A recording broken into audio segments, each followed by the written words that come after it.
Alrighty, or not GSP, environmental science friends. I'm sorry that so many of you guys couldn't join us earlier today, but pretty much we had a community partner come and join us.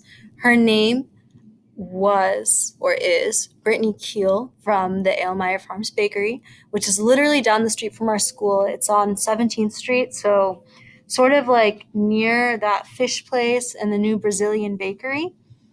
And we reached out to them specifically, and her specifically, because she is known for like really pushing to support local businesses and create a sustainable restaurant community. And I found that out by going in and actually speaking to her and visiting her and asking more about their bakery. It's not necessarily something that she advertises, but it's a bakery that's been in her family for generations. And I really wanted to actually record the presentation for you guys because she was there for about 40 minutes and it was really awesome. It was a great conversation. But unfortunately, just Google Meets wasn't allowing me to record. And so I'm really sorry about that. I was trying to record it over Google Meet. She was there in person, but unfortunately I wasn't able to. So I sort of just want to take you guys through it a little bit so that you get to know a little bit more about her and what we learned. And also then you'll get to reflect a little bit on how a local restaurant, eatery, bakery functions and exists. So, as she shared, it was early in the 80s that her family created this market in the form of just contributing to a food market. Now it's in like an actual mini shop that's sort of completely stocked with pastries and things like that. To now, like today, they have pies and cookies and rolls and banana bread and Rice Krispie treats and all these other things. And her goal is really to bring people together with delicious food made from scratch, specifically baked goods.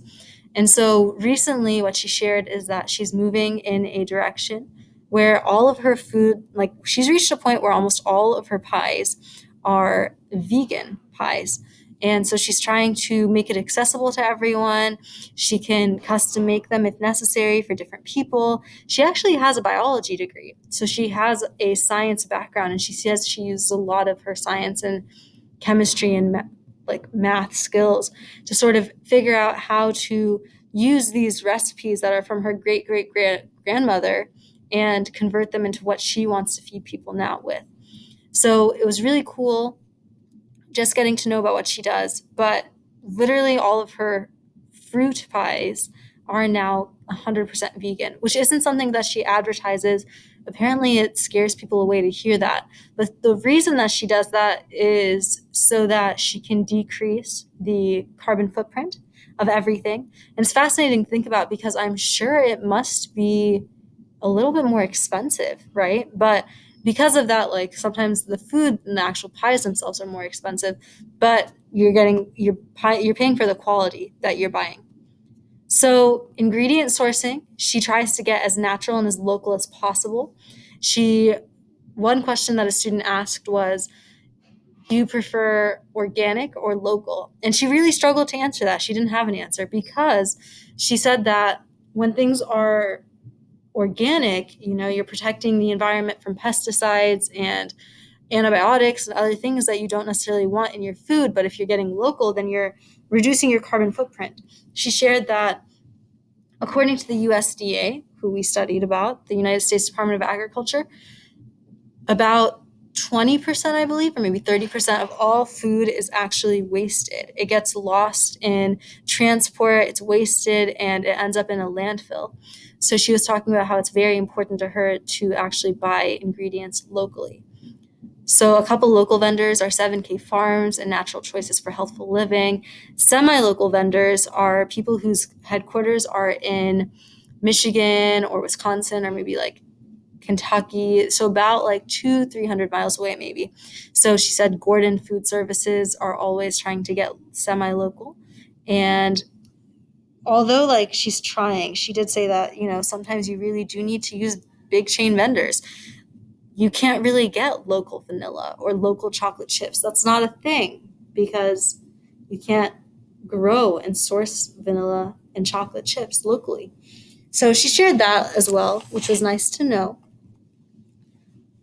She talked about how she really appreciates the community atmosphere that you get from her restaurant. She tries to create it and make it a safe place that welcomes everybody and is just inclusive and understanding of people's backgrounds and where they're coming from.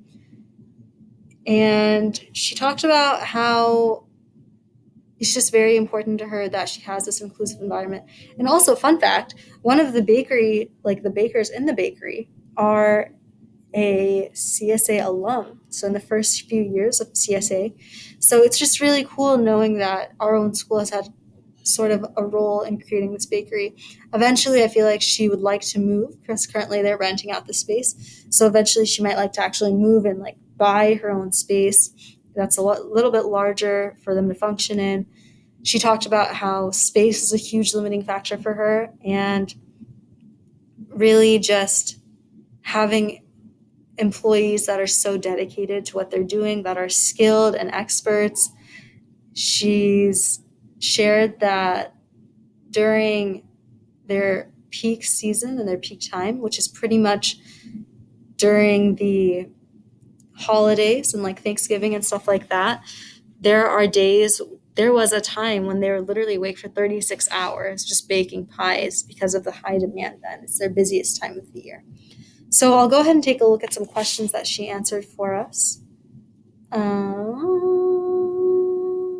What was it? Here it is. So, what she does when the fruit that she needs is out of season is that she buys frozen fruit from the vendors.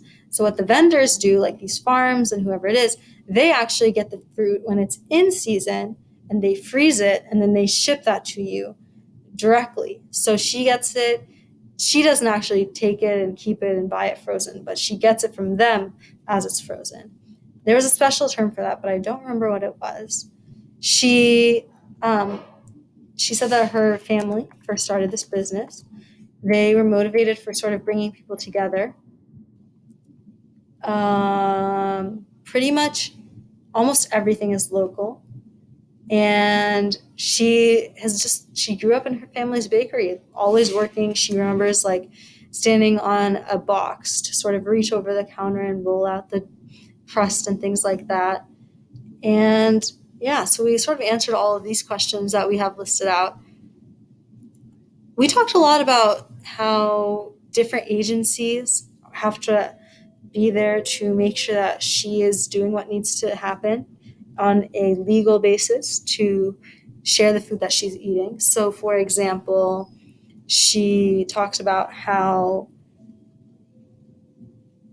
she has to have ingredient labels on everything that she makes and how she's regularly inspected by the Indiana State Department's food inspectors.